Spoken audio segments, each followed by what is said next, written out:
Cornelius Robinson. Yeah, I just finished the video that I told you guys I wanted to do. Kind of follow along with the guy, the worker at the well site that was with Daniel on June the 23rd. Kind of follow along his story. I will. I finished that video. I'm on the way to take care of the city distribution. I got out the desert. I'm on the way. I'm on Sun Valley Parkway now, but on the way back to get ready for that. But I also want to mention that I did do the video. I will be posting that up pretty soon here on Please Help Find Daniel YouTube channel. But yeah, put that together, and we'll be playing that. I may play it on the Q&A on Monday. But yes, it was very a lot of thoughts came from that. Just doing the rundown.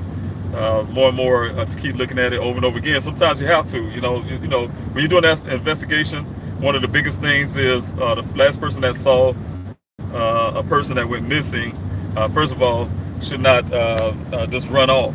They'll be able to run off and just go with a story that they say without that story being vetted. I haven't heard the department say they did anything to vet the guy's story other than put it in.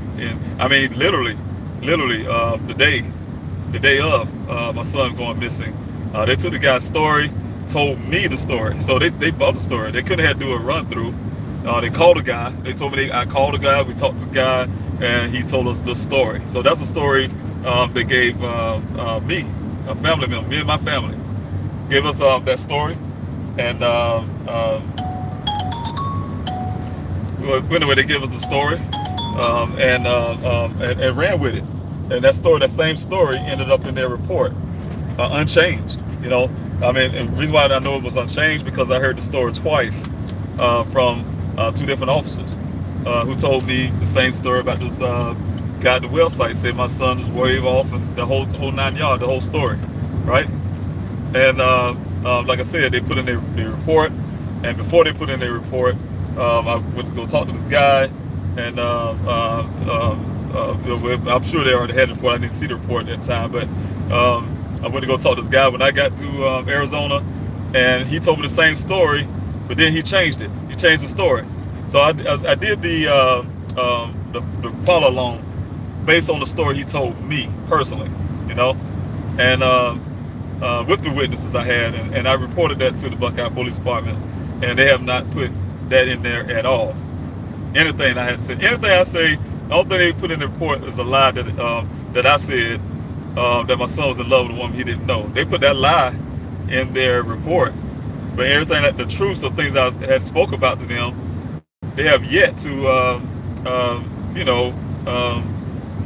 put that in the report. We don't hear anything. Our concerns about our son. It's not normal for Dane to be doing certain things. And this is, in our opinion, a criminal act. You know what I'm saying? But they're more concerned about coworkers who haven't even seen my son, and that's why I want to know who these coworkers are, who told them that. Because according to the job, I talked to these people when I first got here. I was doing board meetings with them, and they told me they rarely ever seen Daniel in that office. And what coworkers they talked to. Because nobody's seen that. Dan's a field geologist. He's a hydrogeologist. Field geologists, their field geologists rarely ever come into the building. The only time they come into the building is to drop their little samples off in a little side door, and they're gone. So nobody had time to sit there, and he don't come in there chit-chatting and hanging around and drinking coffee and having tea or something.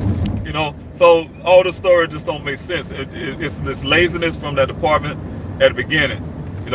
Hey, this guy said this dude did this, XYZ, and they just left it at that. I mean, I know they wanted to do that because when I reported my son missing, they canceled the flight. And the reason why they canceled the flight, because he's a grown man, and if he wants to disappear, he can. He's a grown man. He can disappear if he wants to. How you know he wanted to disappear? So they came up with an assumption off the rip. Off the rip. Without even vetting the process. That was even before they even really get to talk to everybody to find out what's going on. Oh, he He can disappear if he want to. You know, I mean, how you know the man want to disappear? So I'm sound like I'm upset because I am upset. Just sound, you know, just the fact of just riding this thing over and over again, and intelligent as I am, you know, what I'm saying intelligence as my family is, and intelligent as Daniel is, it's impossible for me to sit back and listen to this department put something like that in a report and run with it. Run with a man's story from a well site who's the last man that seen my son, and then gonna say, oh yeah, okay, his story is true. Your son just waved off and looked strange and all this kind of crazy stuff and drove off. You know, yeah, I have a guy, and you know, you guys need to know this too. I have a guy that's putting out a theory about me, you know, slander, I call it, about me. Oh, I'm not a person who can look at every side of this thing. I've been looking at every side from day one of this case. You know, my son was missing. Of course, I'm going to be biased. I'm have to be biased because I have to defend my son's honor and his character. My son's character do not match anything these people said to me. That's why I had to go to this guy and look him in his face and say, you know what? This is the boy I raised. I've been in my son's life since the time he was born. The exact moment he came out of his mother's womb, I was there. I was in that room when he was born, and I was in his life ever since. And so I know my son. I know my son better than any coworker or anybody who ever came across my son. So I think my thoughts are a lot valid than anybody else. But you know, but I had to sit there and listen to the stuff and hear what these people saying about my own self. Yeah, I had to be biased. I had to defend his honor. That's why I had to go and look this man in the eye who told me my son just simply just waved off to him and drove off far in that desert and just disappeared on his own. I can't stomach that. I can't stomach that. That's not Dan's character. That's not what, and they're not gonna try to make me believe that, you know. So, okay, all right, but to show to you that I'm able to look different directions. Once I realize, get the story going, and whatever happened to my son, which I think is foul play, that vehicle showing up, oh, that told me a lot. That told me a whole lot. Look at the anybody looking at that picture on the scene will.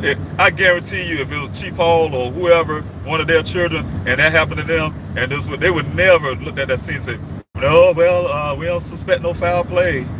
We don't suspect no foul. Come on now. So anybody would look at that and suspect foul play and be looking towards that way to find out if it's foul play or not. These people want to throw the towel in and gave me everything. Think about this. Gave me everything from that scene because they so adamant and believe that it's not foul play, that Daniel did this on his own and he's going to come back and grab his things. They bought it for safekeeping. That's the proof right there. That's the evidence against them. They saying, hey, this boy's going to come back and grab his stuff. You know, after a head injury, they claim he had a brain injury. Shred his clothes off is so bad, right? But he's going to come back and grab his things. Here's his stuff for you guys because he's going to come back and grab his things. I'm turning stuff over to the family. Now, see you later. Go back to South Carolina where you come from. This is over. We don't have a case, like they said, and we don't have an investigation going. But all of a sudden, lo and behold, when that red table talk and Dr. Oz and all the rest of them came up knocking on their door, CNN knocking on their door, all of a sudden they got an investigation going on. So you know what? One of the things is, and I'm saying I'm sound upset because I am upset. This is one of my days. We just did a successful search out there. When I say that, I'm hurt by a lot of things. You know, my son. Just the fact that, you know, we go out there, it's very intimidating. I have to go out there I've been doing this, I've been out there for weeks now.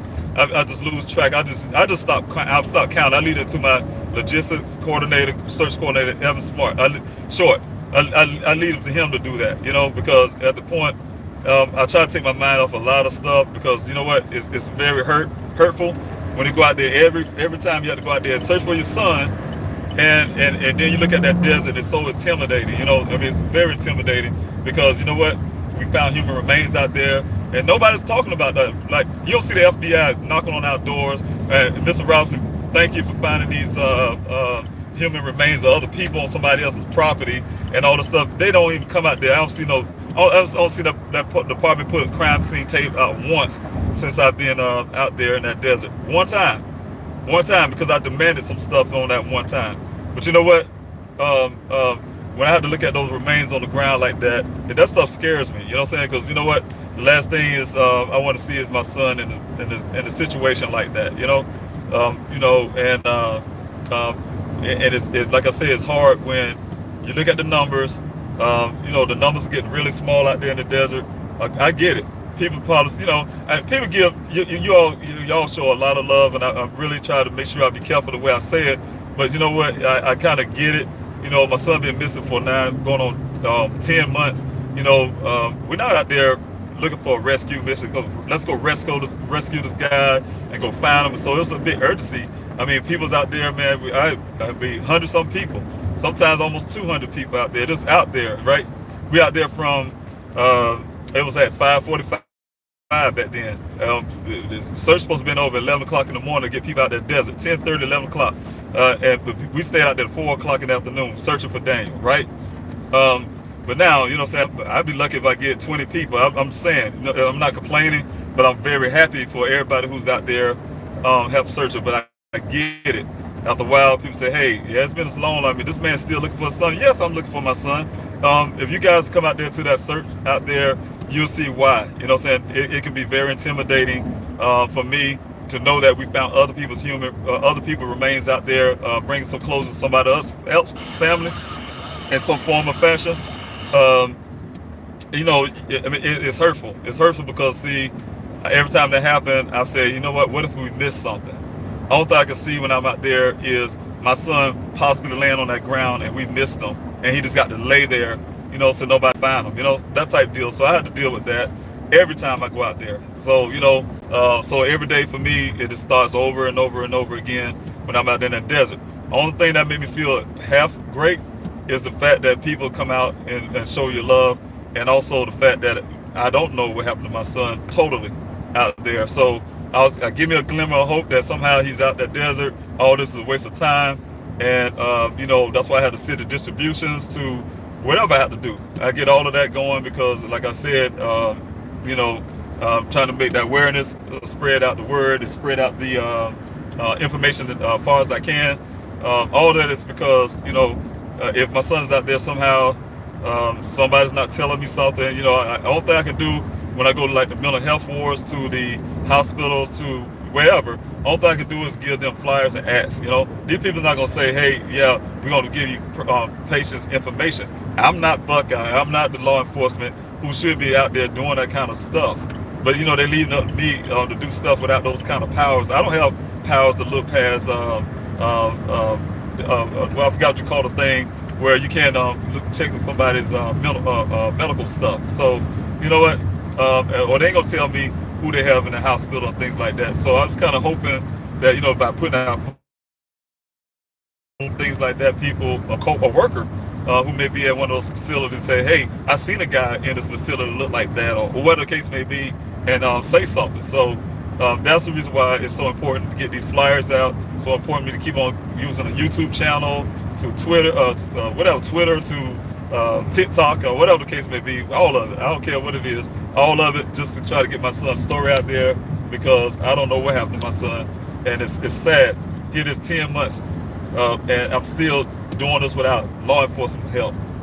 They don't come to my searches.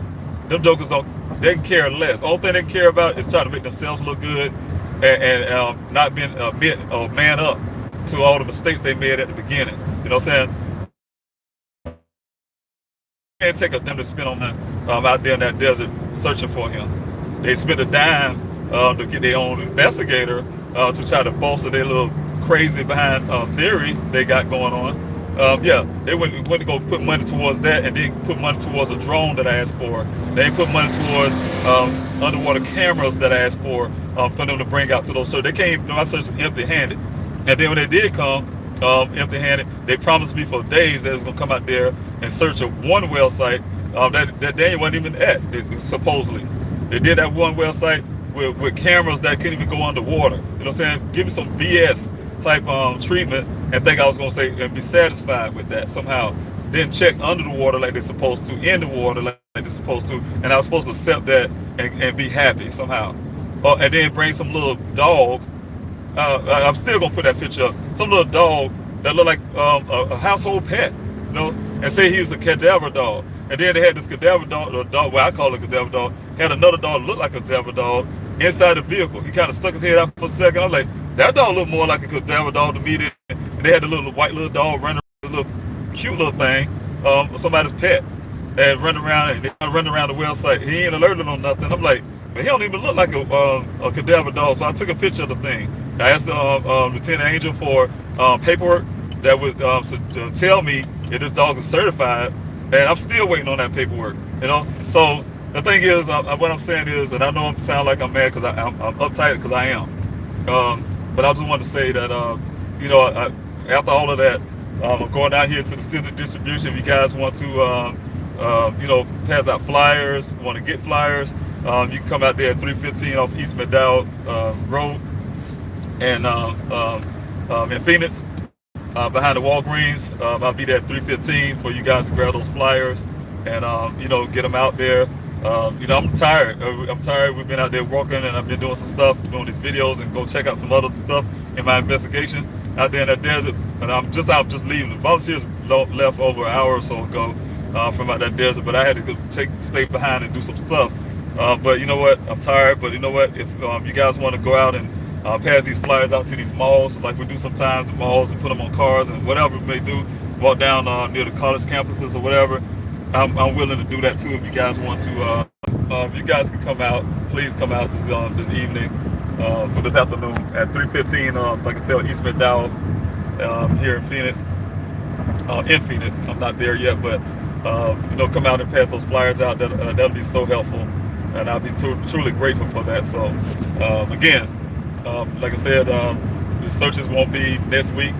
At this point, I do have some decisions to make about the searches in the desert. That's another thing that's really heavy on my heart and heavy on my mind. You know, at this point, with the funding and with the participation level and things like that, and also some safety aspect, safety situations and stuff like that. You know, I have to make hard decisions. So those decisions are being made right now. I'm talking with my team. Once I get back, we're gonna be doing a lot of talking. I'll be talking to my logistics coordinator, and the team for the desert team. We all gonna get together and have our little meeting, and you know, have some discussions on the path forward when it comes to searching for my son out there in the desert. Like I said, the hardest part is, about that whole thing out there is just the sheer fact that, you know, just even thinking of my son is out there lying on the ground or somewhere. You know, if he is, you know, I'm an ex-military guy, you know, so I've been trained that, you know, we don't leave a fallen comrade, we don't leave anybody behind. And my son, he's my son, so you know, I'm sure that I'm not leaving my son behind. You know, it's my responsibility, even when there's nobody else to be able to, you know, nobody else to be able to search, for instance, nobody else to be able to come out or whatever the case may be. It's still my responsibility to find out how I can do it myself. Get my son, you know, back home to his mother, to his siblings, to his family, his friends. So, you know, anyway, thank you so much, guys, for watching. I just had to put it on. I didn't tend, when I do these lives, sometimes I don't tend to go this long. My intention was to, you know, let you know that I had a really great search today. We searched a northern area of off of Sun Valley Parkway, near the fence line. We had a good amount of people that showed up to do a line search, you know, do that long line search. So very dedicated people work hard. We had a lot of new people come out, and I really give a lot of credit and a lot of thanks to the Mount Higher podcast, because they, you know, people who watched the podcast came out to the searches. That's where the new searches came from. Came out to the searches. So I got Kendall Ray. I got to give her and her husband Josh a lot of credit for the people that came out. You know, they constantly doing all kind of stuff. I have people from that you know, from that podcast that writing all these nice letters, you know, and stuff, and write emails to text messages and support and things like that. So that helps. They help me morally, mentally. Helps me a whole lot. Helps my morale and things like that. So I'm really grateful for them. They've been donating, things like that. So, a lot of good came out of that, going through that podcast, the My Hire podcast. So a lot of good came out of that. Those